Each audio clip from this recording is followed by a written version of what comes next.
ജിമ്മൊക്കെ അടച്ച് ഞാൻ വീട്ടിൽ വന്നപ്പോഴത്തേക്ക് നിവ്യ അടുക്കളയിൽ നിന്ന് ഇറങ്ങി പുറകിലേക്ക് പോകുന്നുണ്ട്. എങ്ങോട്ട് പോകാൻ ചോദിച്ചപ്പം കൂടെ വരാൻ പറഞ്ഞു. ഞാനും പുറകെ വന്ന് അപ്പോഴത്തേക്ക് നേരെ പറമ്പിലേക്കാണ് പോയത്.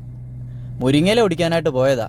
അപ്പോൾ ഇന്ന് മുരിങ്ങയില തോരൻ. എനിക്ക് മുരിങ്ങയില ഭയങ്കര ഇഷ്ടമാണ്. മുരിങ്ങയിലക്കറിയേ അടിപൊളിയാണ് കേട്ടോ.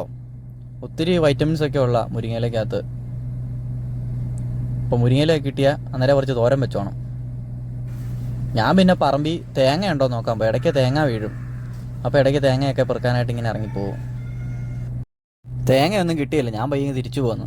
അപ്പോൾ ഇന്നൊന്ന് പോസ് ചെയ്തേക്കാന്ന് വിചാരിച്ച്. പിന്നെ വീട്ടിൽ നല്ല തുണ്ടമ്മീൻ മേടിച്ചായിരുന്നു കേട്ടോ. ഓലക്കൊഴുവ എന്താന്ന് തോന്നുന്നു. അമ്മ മേടിച്ചു വെച്ചതാ. അതെന്തായാലും നല്ല രീതിയിൽ കഴുകിയെടുക്കും. അപ്പം ഇന്ന് തുണ്ടമ്മീൻ വറക്കുകയും കൂടെ ചെയ്യാനാണ്. നല്ല അലുവ കഷ്ണം പോലെ മസാലയൊക്കെ പുരട്ടി വെച്ചിട്ടുണ്ട്. പിന്നെ മുരിങ്ങയില കറി വെക്കാനുള്ള പരിപാടിയായി. അരിയുക.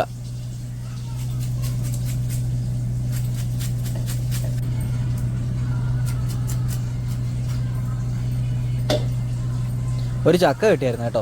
നമ്മുടെ ഒരു ചേച്ചി തന്നതാ. അപ്പം നമ്മുടെ മീൻ അടുപ്പത്ത് കയറിയിട്ടുണ്ട്, വറുക്കുക. പിന്നെ നമ്മുടെ മുരിങ്ങയിലക്കകത്ത് മഞ്ഞളും ഉപ്പും പച്ചമുളക് കീറിയതും എല്ലാം ഇട്ട് നല്ലോണം മിക്സ് ചെയ്യുക കേട്ടോ. കറി ഉണ്ടാക്കാനുള്ള പരിപാടിയാണ്. നിവ്യ കറി ഉണ്ടാക്കുന്ന സമയത്തേക്ക് ഞാൻ ഉറങ്ങിയായിരുന്നു കേട്ടോ. എനിക്ക് നല്ല ക്ഷീണം ഉണ്ടായിരുന്നു. അപ്പോൾ അവൾ തന്നെയായി വീഡിയോ എടുത്തേ. അത് കഴിഞ്ഞ് ഉറക്കമൊക്കെ എഴുന്നേറ്റ് വന്നപ്പോഴത്തേക്ക് പിന്നെ നല്ല വിശപ്പായി. പിന്നെ ചോറ് ഉണ്ണാനെടുത്ത് അപ്പോഴത്തേക്ക് കൂട്ടാനെല്ലാം ആയി. ഒഴിച്ചു കൂട്ടാനായിട്ട് വൻപയറും മത്തങ്ങയും കൂടെ ചാറ് വെച്ചായിരുന്നു. പിന്നെ നമ്മുടെ മീൻ വറുത്തതും പിന്നെ ചമ്മന്തി ഉണ്ടായിരുന്നു. പിന്നെ നമ്മുടെ മുരിങ്ങയില തോരനും ഉണ്ടായിരുന്നു. അങ്ങനെ അടിപൊളി ഒരു ഊണായിരുന്നു കേട്ടോ. മുരിങ്ങയില തോരനൊക്കെ അടിപൊളിയാണ് കേട്ടോ. നല്ല രീതിയിൽ കിട്ടുവാണെങ്കിൽ കളയാതെ കഴിച്ചോണം കറിയൊക്കെ വെച്ച്. നിവയ്ക്ക് വേണ്ടി ഞാൻ എന്ത് കഴിച്ചാലും കുറച്ച് മിച്ചം വെക്കും. അല്ലെങ്കിൽ ഒരു ഉരുള എടുത്ത് നിവയ്ക്കും കൊടുക്കും. ഇന്നങ്ങനെ എല്ലാ കറിയും കൂടെ മിക്സ് ചെയ്ത് ഒരു ഉരുള നിവയ്ക്കും കൊടുത്തു എന്നത്തേം പോലെ.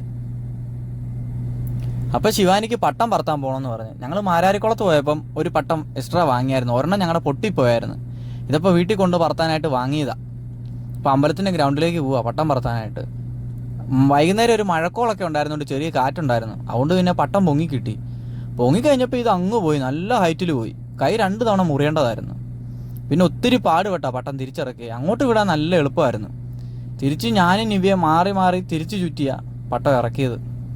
ഞാനെൻ്റെ നൂലൊക്കെ പിന്നെ മാറ്റി കേട്ടോ, വേറെ നൂലാക്കി. അവിടെ പിള്ളേരപ്പോഴത്തേക്ക് ഫുട്ബോൾ കളിക്കാൻ വന്നു. പിന്നെ അമ്മാരവിടെ കിടന്ന് ഭയങ്കര ഓട്ടവും കളിയൊക്കെ ആയിരുന്നു.